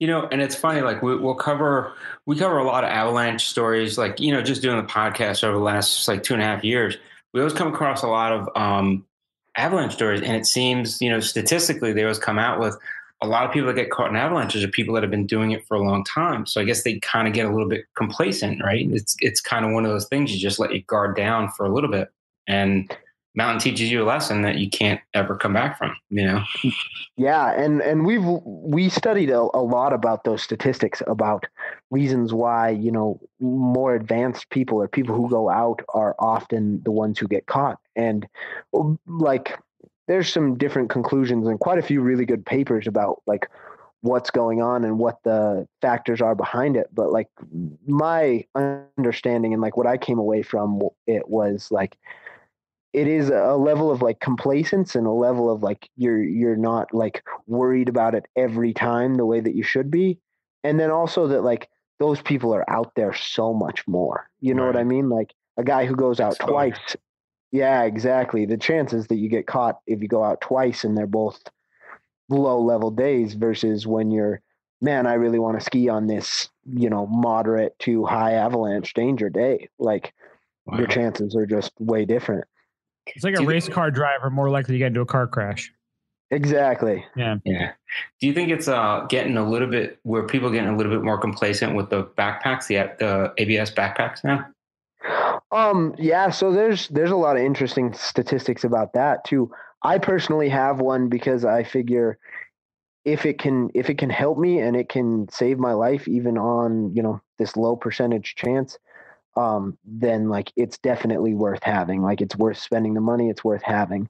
But having it doesn't mean that you should go into a rough or a dangerous place, you know, like it doesn't give you an excuse to not check the things you should check every time you're out.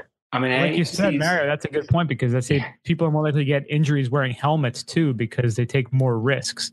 So I'm guessing probably the avalanche backpacks have a similar correlation. Yeah, definitely. And you know, the other thing to keep in mind is like a backpack's only going to save you from a burial death, but 25% of deaths, like right off the top, are due to trauma alone. Like, so, you know. I mean, you even see like some of these professional videos now, like, you know, the trailers all come out and you see these crazy videos where the person's like outrunning the avalanche. I'm like, I don't think they would have done that years ago. I think they have a backpack and they think, well, screw it. You know, I'm not going to get buried, but it's like, they're like, you know, trying to push the edge a little bit more, like too much, you know?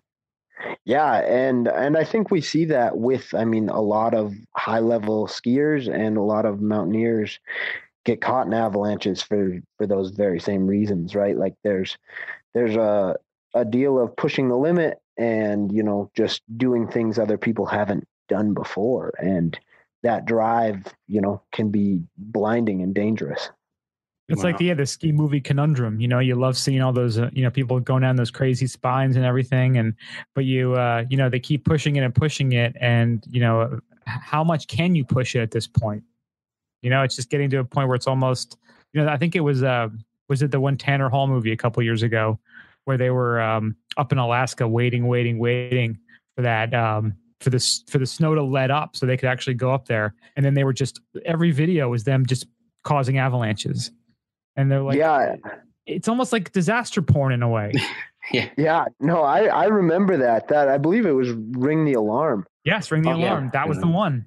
Yeah, I remember watching that, and then I remember watching the outtakes, and I think they were triggering avalanches left and right. Like snow was just so unstable, and it was just in a bad spot. I think they had ended up leaving and coming back or something like that in the outtakes. I remember. Weren't some of them up there for like 10 days? Like some of the folks that were actually camping out. Yeah, it was nuts, and you knew it was going to be ugly. As soon as there's no way it was going to be stable.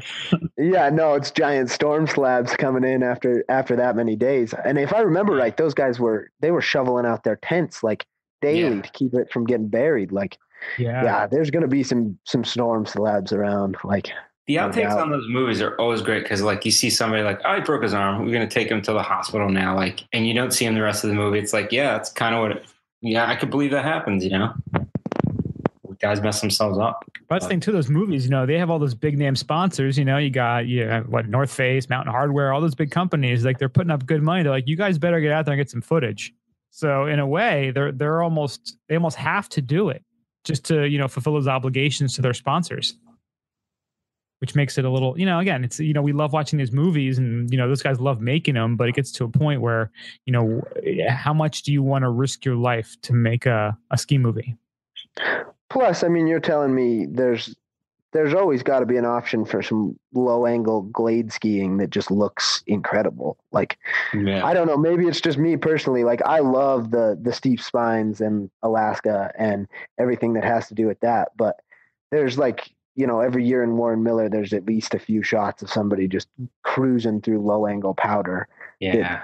That is just like magical. There's something magical about that. Yeah. In the last Warren Miller movie too, they had those dudes who were snowboarding on those bindingless snowboards. Yeah, snow surfers. Yeah, they just had that sweet powder and they were just cruising through it. And they're like, you know what? We got sick of trying to like out jump each other and try new tricks. Like, we just want to have fun. And now it's such a beautiful segment because of that. They just had this amazing powder and they were just cruising through it. And it looked so awesome. Sweet. It didn't have to be insane and, quintuple backflips over trees. It was just them having fun. And that really translated well, I think, in the film. Yeah. And that really reminds me of a quote. I don't know if you guys know who Alex Lowe is. He's a mountaineer that died a while back, but in his time, he was probably the best mountaineer, best climber. But his quote was, "The best climber is the one on the mountain who's having the most fun." And like, that always resonated with me. Like, who cares if you can hammer it skiing or hammer it climbing if you just hate it every day? Like, you got to go out there and love what you do. Like, it doesn't matter how good you are if you're loving it. Yeah. That's for sure. That's a great quote. Yeah. I mean, it translates to everything. You could be a, guy at an amusement park working the Ferris wheel. You could be a guy skiing. You could be a guy, working at the toll booth, like, have the most fun out there, whatever you're doing. And it really will translate. Exactly. So let me ask you a question. So when you say mountaineer, that's like climber, guy, like what are we talking in terms of a classification when somebody says they're a mountaineer versus a guide or a backcountry skier? Like, mountaineer meaning climbing predominantly, hiking and climbing, or? So kind of like, for me, mountaineering is like, it's kind of the idea of peak bagging, like alpinism. But I like that. Yeah, exactly. Like, it's to me, exactly. It's kind of the combination of all of it, right? Like, it's the ability to be able to do some climbing. I like to ski. Like, I love to climb these mountains, and then ski down. Like, that's my thing. That's what I love more than anything, right? Like 4 hours of climbing for like a 20-minute run, right?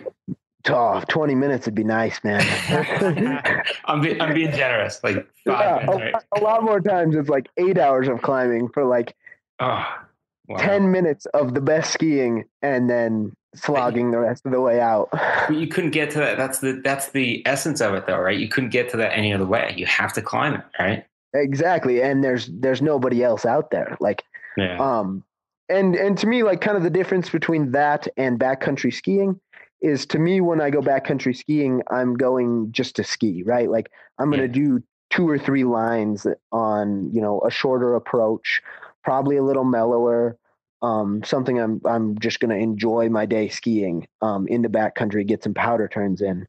Versus, to me, mountaineering is usually associated with a big line far back or with summiting some mountain to then ski down. Nice. So you wouldn't stand in like a 45-minute lift line to get a 10-minute run on ice? I would not. No. That is East Coast skiing. So that's Vermont. You gotta ski the East Coast. Yeah, I've still yet to make it out there. There's a little backcountry skiing. Can't you ski? What is it? Tuckerman's Ravine's pretty popular, right? Yeah, that's the end of year. Everybody does it. Our buddy Frank talked on the show about doing that last year. Yeah, he did it back in I think April of this year. Yeah, and we talked to him about that. And there's actually a couple places they've opened up cat skiing now. I think up in Sugarloaf up in Maine, and there's a few places back there. It is what it is. It can be one. There are some great spots. Like JP, like you mentioned the glades before. They have some of the best glades around when there's good snow, and they get the most snow on the East Coast. So we have some. It's definitely different. But, we have some good spots out here, but not like what you have, obviously. Yeah. So mainly in Montana area, or do you get around like the West? Have you gone to Europe? Like where do you go normally? For me, I've only pretty much skied the West. I was trying to think about this the other day, the farthest east I've skied, and it's probably Red Lodge, Montana. Like, it is not very far east. I've never skied Europe, always wanted to, but I've skied a lot in the West and some in Canada. So the good part is if you ever do get to Europe, everybody will look at you in amazement saying, oh my God, that guy's going off of the trail. Europeans, they love their on-piste skiing. That's for sure. They're well, nice. again, probably, you know what it is though? I think it's like the 95% that love to be on piste, and then there's the 5% that are super hardcore, kind of like you, Robert, or like that. They're like, they want to do the climbing. They don't want to just go off piste. They want to do the most extreme mountaineering possible. You see them on the first gondola, and then you see them at après, and that's it. You don't see them the rest of the day. Yeah, you're gone. Just from our experiences, you see a lot of older ladies kind of cruising around on the groomers in Europe, and then they're at après ski at 1 o'clock. They just. But again, it goes to that essence of, like you said, they're having their enjoyable day. That's exactly what they enjoyment. want. Yep. You know, like you have your enjoyment, like you like being alone, you like climbing, you know, getting to somewhere pretty cool. And they like just staying and having nice where they go based on what they were taught to do the nice slalom. And it's enjoyable, you know, either way. Yeah. And like I said, that's all that really matters. I mean, yeah. Pretty fun. So now, you guys got a little bit of snow out there this week, right? Yeah, a little bit high in the mountains. I didn't make it out this week. Last year, we got a pretty good September dump that I got to ski on, kind of the average stuff. I didn't go out. I heard it was like 4 or 5 inches on rocks, and that's always fun. Too appealing, but to say you skied in September, that's kind of like a merit badge you want to earn. Gotta have your rock ski. At least 1 year.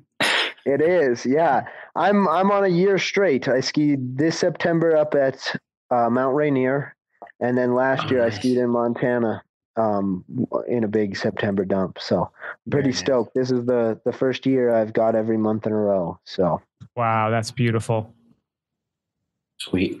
We got to get you up to, like, I don't know, Washington or Colorado. That'd be kind of cool. Yeah, I've done some skiing in both of those places. Not a ton, but here and there. Nice.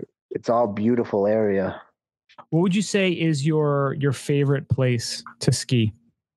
Oh, that's really tough. Oh man. So right now, I do ski Bridger Bowl some, but I ski mostly at Big Sky. And the tram up there and the steep skiing is incredible. But I've also skied like Jackson, was amazing. Jackson. And then I do love the mountain I grew up on. It's a little smaller. It's called Discovery Ski Area near Anaconda, Phillipsburg, Montana. But like it definitely has a special place in my heart that's where I grew up skiing for most of my life. So. That's sweet. Yeah, everybody has their favorite. It doesn't have to be the biggest, fanciest place, but it has a special place in your heart, right? Yeah, I mean, yeah, it's tough. It's tough to pick. And the more places you ski, like, the tougher and tougher it gets to pick your favorite. Yeah, because you always have like a great, you have so many great stories the more places you go to. If you have a great day, you have a great day at a small place. There's a 1.5-foot dump. And you can have the most amazing day ever. And you can go to your favorite place and have lousy weather, but you still enjoy it. But that other smaller place that has the great snow could be your favorite place ever. And it could be exactly. For that one moment. Maybe that was the best day they'd ever had. But you don't know that. But you just know the day that you were there, it was your favorite. Exactly. Well, even Brian and I went to Jackson Hole was like 2 years ago, but I still think the one trip we took years ago to Heavenly, Lake Tahoe, it was awesome just because we were just getting, like, we had taken a hiatus, both of us, from skiing. And it's like, we got back in, it's like, oh, we connected back with skiing again, connected back with being out. It was awesome. And that kind of started everything going with everything else, Yeah, I listened to that story the other day on your podcast, and I was I heard about it. It's once you connect back with nature, you can't go back, you know? Yeah, it wasn't, it was by no means the most extreme place, but we it was just that perfect timing that, just getting back into it and just experiencing everything that was ski lifestyle. And it was like, I'm never not doing this again. This is glorious. Exactly. And to me, I mean, correct me if I'm wrong, but it sounded like what you just said, the lifestyle. When I heard that story, it was not just that you were, like getting back to the act of skiing itself, but it was like the lifestyle, the culture, everything that has to do with skiing that's so special. Yeah, spot on. And because again, like before that, I skied when I was little a couple times, but it was little Jersey, Pennsylvania, Vermont places, and I never really, as a kid, you don't get it as much. At least I didn't. I was kind of dumb as a kid. But like as you get a little older and you've kind of experienced different things, you kind of start to figure out your way you feel like you belong in the world, and having done other things and then experiencing this, again, ski culture. And again, it wasn't the most hardcore. We weren't, doing any hiking or anything that time. And I knew there was something that just felt so right about this. And then, you start there and then I love the après scene. I love the groomers here and this and this. And then you kind of start digging deeper and deeper. And that's when you start going down the rabbit hole. You're like, well, maybe we can, go off the trail here, or maybe we can, get some gear and go backcountry here. And then you kind of it kind of becomes all encompassing. And that's when you kind of, you encounter people like you who are like, the way going out there, extreme mountaineering. You're like, oh, that's so cool that he's doing this. And maybe I can start doing this too. And you realize how much there is to the culture. It's not just, people just hanging out on the groomers and having a drink. It's there's so much more to it, and it's all awesome. Yeah, no doubt. I mean, and I love to see how excited everybody who skis gets. Like, especially it's this time of year. Like it's coming soon. Like it's like Christmas. We're hyping up. We're getting ready. But it's everybody who skis, no matter what. Yeah. What brand of skiing? Whether you love to carve the groomers, whether you're a racer, whether you love the park. Like everybody is waiting for that snow, or at least waiting for the temperatures for the snowmaking to start. Yep. That's right. And it's funny, like I joke with people at work, I'm like, your Memorial Day is Memorial Day. You like going to the beach. Like my Memorial Day is Thanksgiving. Guns are started. You're like, that's what really started. Yeah. That's pretty cool. All right. So I got a question for you, Robert. On your Instagram feed, Sam Ratch, was he a professor, an instructor, coach? Like what was he?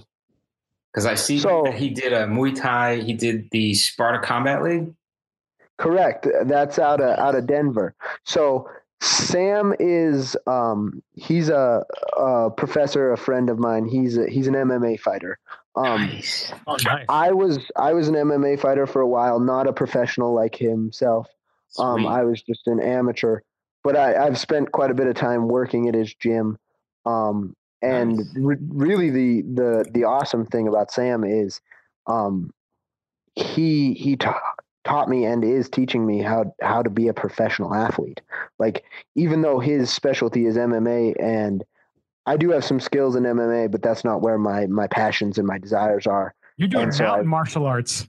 Yeah, exactly. Right? Exactly. Come across a bear, you're going to remember that shit, right? Yeah.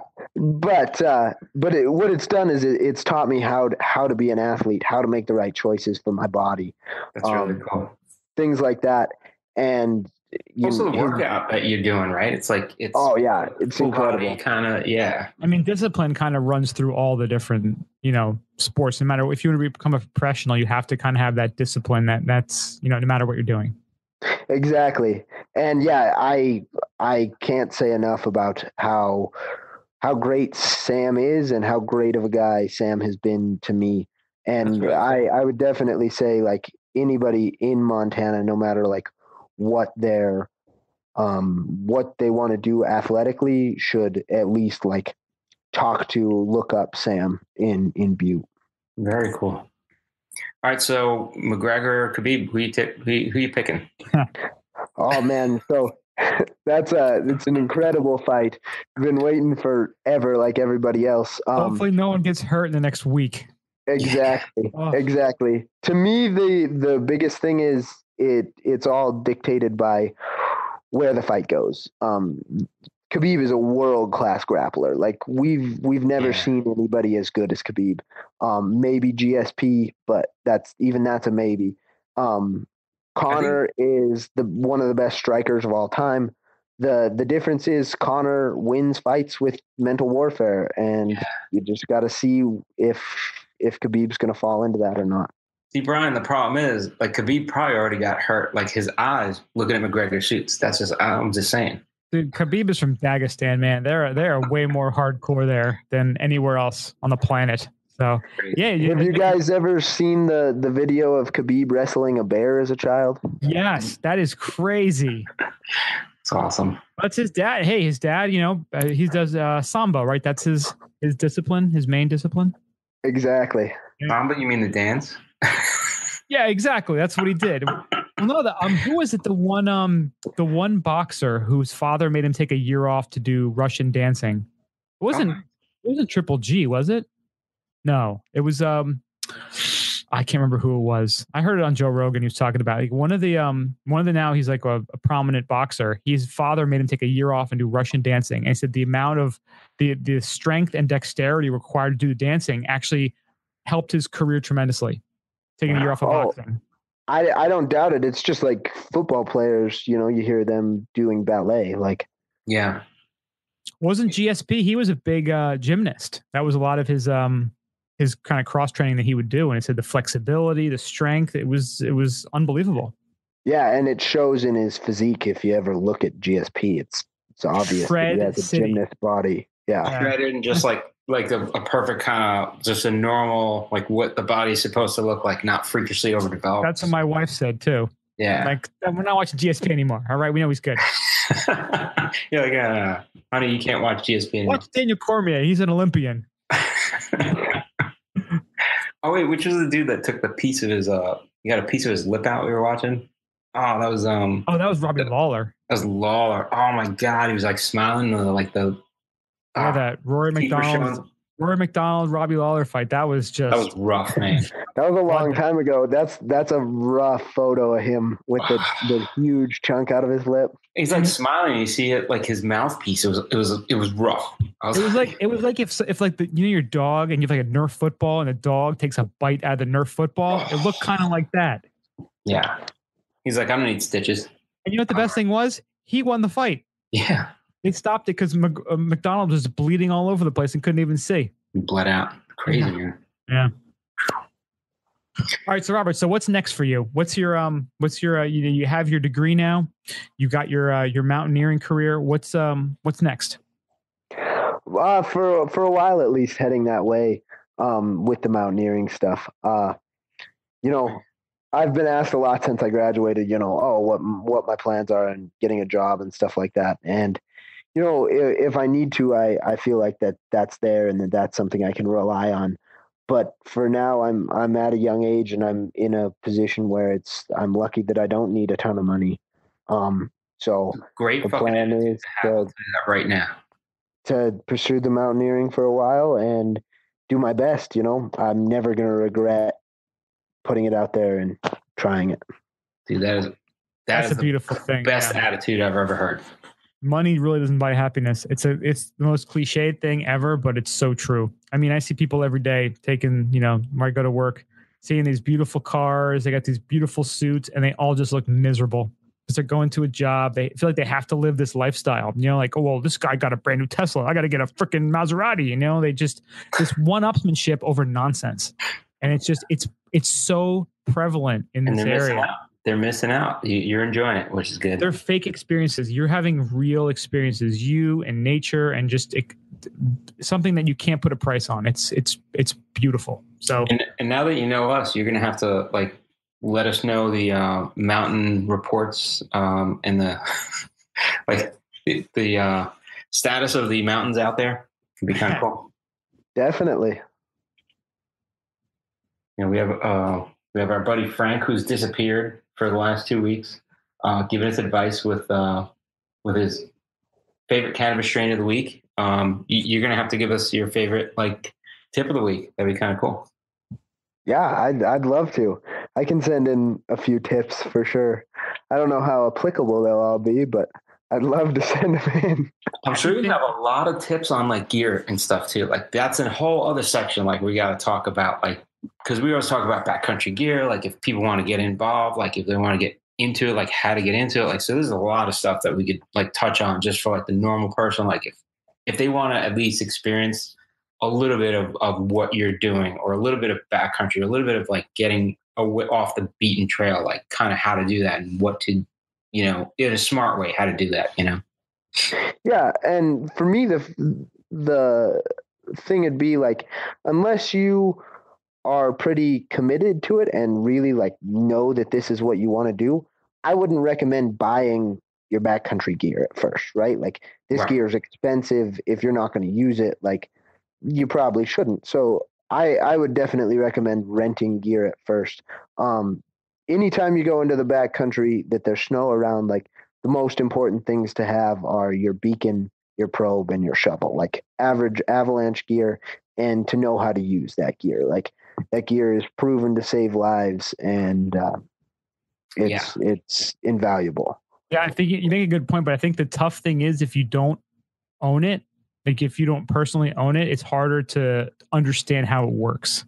Like, and that's always a tricky thing too. I mean, even if you rent it or buy it, to make sure you know how to use it, because the the beacons are great, but if you don't know how to use it, it's just like having nothing.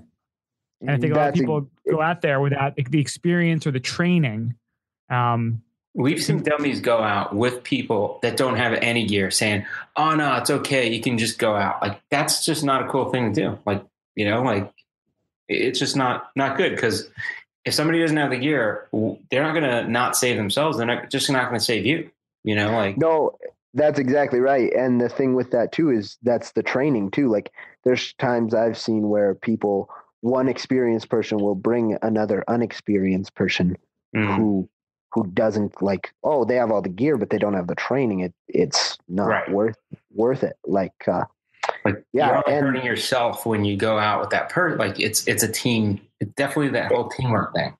Definitely. Like with your beacon, shovel, and probe, you are not responsible for your own safety. You're responsible for your partners if they get caught. Exactly. It's pretty weird concept. Like when you put it that way and people really get it, they're like, wait a minute, I'm relying on you to save me. Like, yes, that's you're going to be buried. That's exactly it. But also too kind of, helps you determine who you want to go out there with. If you have people who you don't think you can rely on, why would you ever go out in the backcountry with them? No, exactly. And to the fact is, the guys I normally go with, I have basically, this group of people, and the people that I normally go with, we don't only go a lot together, we also practice together. We practice using our tools and, things like that. That's cool. And yeah, I think it's really, really valuable. If people are going out there and they don't have someone to go teach them, I do think there is value in, buying a guide, or especially in the West, a lot of the avalanche centers, like I know the one here does, offer either free or pretty inexpensive classes to go and learn how to use your gear, including things like full beacon searches, where they'll turn on a beacon, go hide it somewhere, and then make you find it and dig it out. Like that's as real as practice gets. I just think there's a benefit too. If you go, especially you're going to a place where you don't know where you are, you've never skied there before. Why would you go backcountry on terrain that you don't know? Like it's just like it's kind of cool to grab a guide and be like, pay for the guide, take us to like the cool places. And it's nice to say like, this is the kind of skiing we want to do. And, we're okay with a little bit of danger. We know how to use our stuff. And it's kind of like, and then you have a better time, I think, than really risking it going on your own, Well, I mean, Mario, people from our ski club who have in the past gone off and into avalanche zones and luckily haven't killed themselves. Yeah. But a lot of times too, I understand where people, say you're someone who lives in a big city and you take one week ski trip every year, and you get a little bit confident, you get a little cocky, like, oh, I'm going to go in the backcountry, I know what I'm doing, I'll be fine. and you don't know how to use your gear. You don't have the equipment. Know the terrain, you know? You don't know the terrain. You could go just get a form, tell them you know what you're doing, put expert, and go out there and get yourself into a lot of trouble. And I know a lot of people do that because, again, there are courses out there. But if you've got a 1 week trip that you ski on, you don't want to waste a day or two taking a class. Now, that's the kind of person who should absolutely get a guide. But I know, again, we know people who have done this, who have gone out into dangerous avalanche-prone zones without any training or any gear, and luckily they have returned from those trips. Yeah. But I can absolutely see why people do that. You know, again, they don't want to spend the time or the money; they just want to go out there and rip it up.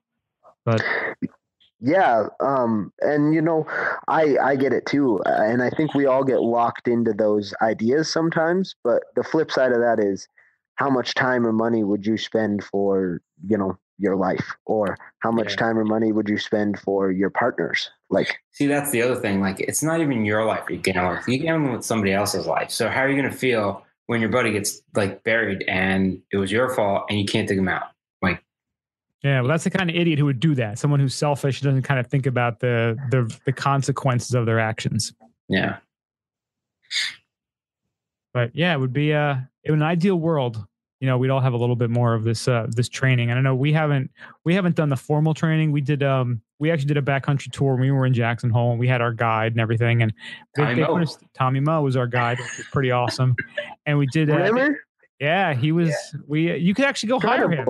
You just can hire him. Like, you just go. He's fun to hang out with, man. You go on the website and you go, oh, we want to sign up a tour. Like, oh, is Tommy Moe available? It's like a checkbox. You can get Tommy Moe checkbox. And luckily he was available when we were out there, and he took us out. You get a call. It's like an agent guy. Like, all right, let me check with Tommy, see if he's available. And it's like, all right, he can do this day, not that day. He's like, but I tell you, hanging out with him for the day was just fun. Just hanging out with him. Not even the backcountry part was great, but it was just fun hanging out with Tommy. Just a fun dude. And again, you have your little half an hour training and you get to know your stuff a little bit. But I mean, obviously it was good. It was more than most people have, which was important. But now we're kind of, you know, taking it to the next level, trying to learn more and be, you know, talk to people like you and really understand more about, you know, the dangers, what to look out for, what to be aware of, how to prepare, and how to, you know, protect ourselves when we're out there. Yeah. Exactly. Where did you guys get to go when you did your backcountry trip in Jackson Hole? It was just kind of side country. We went off the tram and out the gate and just kind of side country down and back in. Nice. That's sweet. It was good. I tell you, the funniest part of Tommy Moe was the coded conversation he had with a friend of his that he saw when we were taking the first guy up, you know, the tram up. He had this coded conversation where he's like, I can't talk about everything in public. But they were having this conversation about a poker game they had with some people that they had to codically hide who they were talking about because they were really high road people. And it was just funny. It's like, that's just what happens in the town, you know? You know, part of the best thing about that tour was, you know, I think we did there at like 7:30 or something. So we got on with Tommy and our group of 5 people, and then like a bunch of other, you know, ski patrol people. There's maybe 15 of us in the tram. Yeah, the huge. So you get to go up with the huge tram, which is usually like, you know, jammed in there with 100 people, whatever it is.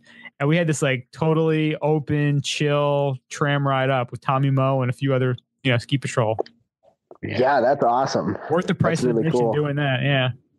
I don't know. And then it was magical when we saw there was a dude with an entirely gold suit, like skiing. And head to toe in gold. Tommy's leaning over. You go, Goldie. It was awesome. Yeah, he's like cheering at people like from the chairlift. Like he was just like the coolest guy. It was pretty funny. Yeah, he was a good guy. Tommy Moe. Now he's in Alaska. He does the what's the name of his company? The heli company? Oh my God, my brain just turned off. I forget. Yeah. But he's living the dream. He likes our Instagram posts though. So, you know. Tordrillo Mountain Lodge. Tordrillo, yes. He's like, that's a big deal. Getting Instagram likes from Tommy Moe. I mean, you could do worse. There's a lot worse out there for sure. Legendary skier. My sister doesn't even like our posts, but he does. So that's something. You should see him just love occasionally. I don't know. That's pretty funny. She's like, maybe I like your post, maybe I don't. Yeah. That's pretty funny. All right. So, Robert, anything else you want to leave us with today? Words of wisdom, inspiration, where people can check you out? Like I said, if you want to see kind of the things I'm doing, I mostly just show through Instagram. And like you said, it's Mountain.King97. And like last inspiration, it'd be pretty simple. My kind of life motto is enjoy the journey. Like it isn't about the destination, and it applies so much to me in mountaineering. It's like, man, if every time I went out there and I got 95% of the way there and then realized avalanche conditions were bad and had to turn around and slog my way out, like I wouldn't keep doing it. But you enjoy the journey, enjoy the hike in, enjoy the trip to the ski area, enjoy the bad days skiing, or enjoy the lodge on the bad day skiing. But make sure you enjoy your journey through life. Like it's not about the destination, and it's not about how it has to be. Dude, you're already like Warren Miller reincarnated. What's up with that? Seriously. Like no, you know what the thing is though? Like you have to put it in perspective. Is there ever really a bad day skiing? And most likely, most of the time it's no. Let's just say it's better than sitting in traffic. Better than most. Yeah, I don't sit in much traffic, but there aren't many days when I wouldn't, don't want to not be skiing. I mean, no matter what time it is, like, That's sweet, man. All right, well, we definitely got to keep in touch, and we got to keep talking because I like. It seems like a pretty good update from you. I like it. Yeah, I'd love to talk to you guys anytime. I really enjoyed it, and I'm really thankful. Yeah, thanks so much for taking the time to chat with us and for reaching out. We really appreciate it. Of course. Thank you guys for having me. Like All right, I thanks, said, Robert. Take care. Soon. Thank you for checking out that interview. Hope you enjoyed it. For more information and for links, check it out, skibumepodcast.com. Under the ropes. All right, this week we had a big run up to On the Ropes, so we're going to make this quick, good, and freaking awesome, right? So there's a lot of speculation, a lot of talk about stuff, and, for when you train and like when you go to gym. So one of the things that came out is elliptical trainers are not total BS. So I talk to people and they're like, elliptical trainer, I don't feel like I get a workout. I'm like, really? Like, I feel like everything kind of works out.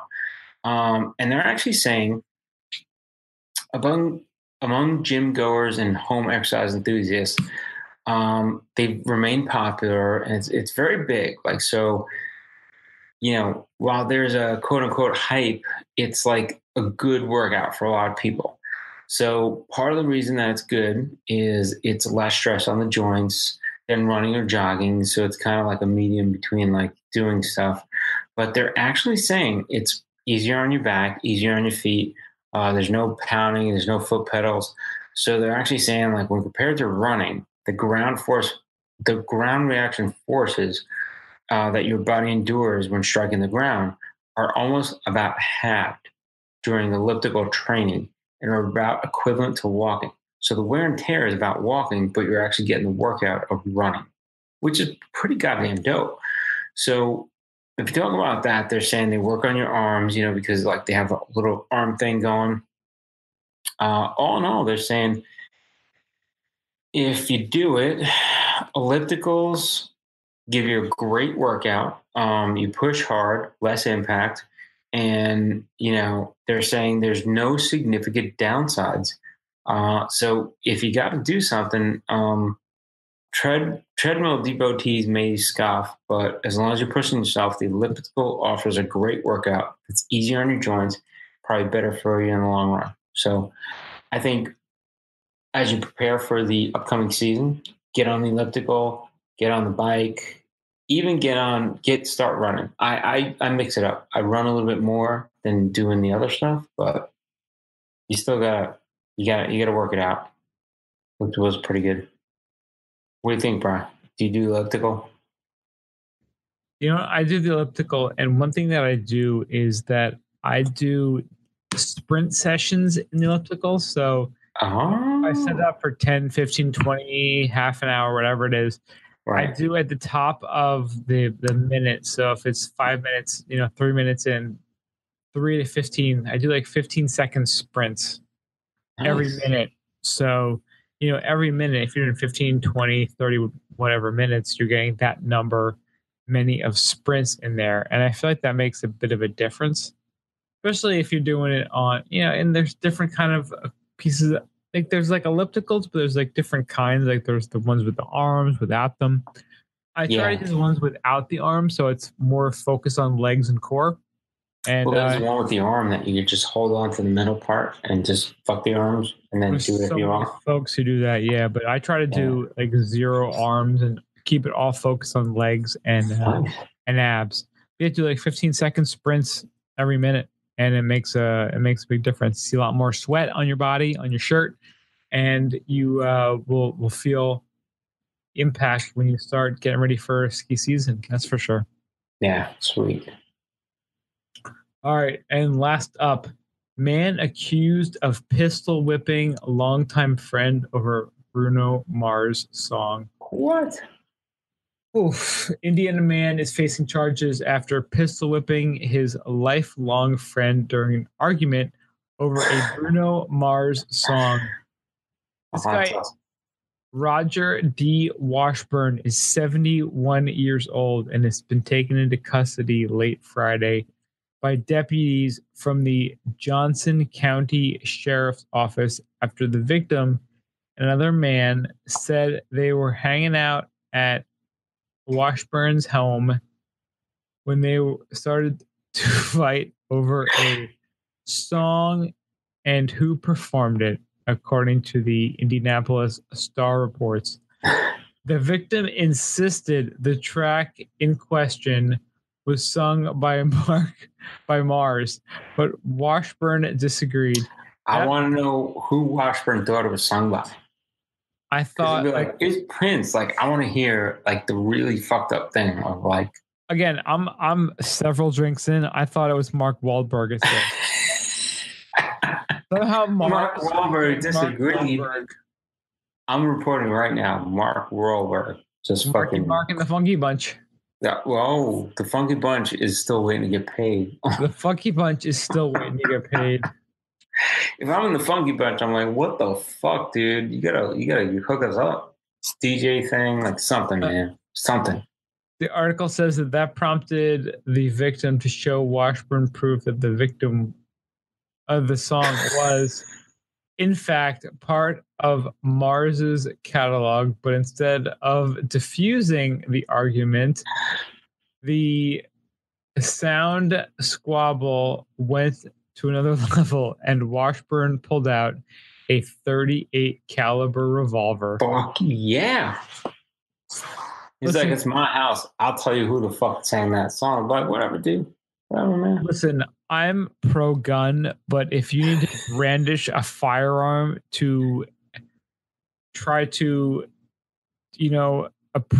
try to get your point across, I'm just saying, the minute you pull that argument, you just lost. Like your point is just negated. You lost your point. You really, if that's what you have to go to justify your argument, you're probably wrong. You're not on point. That's what I'm saying. And I like how I said brandish. Brandish. That's it was very technical. That's a classy way of saying pull out your gun. Yeah. And that about wraps up the old podcast for the week. So thank you so much for listening. Thank you so much to Robert, our guest this afternoon. We really do appreciate your time. It's awesome. Check us out, skibumpodcast.com. By the time you are downloading this and checking it out, the new site should be launched. So let us know what you think, skibumpodcast@gmail.com, or hit us up on the socials, twitter.com/skibumpodcast, facebook.com/skibumpodcast, instagram.com/skibumpodcast. We're blowing up, youtube.com/skibumpodcast. We're on Pinterest as the Highfalutins and on SoundCloud as Highfalutin-skibum. Thank you again so much for listening, and we will see you guys next week. Yeah, stay blue. See ya. Boom.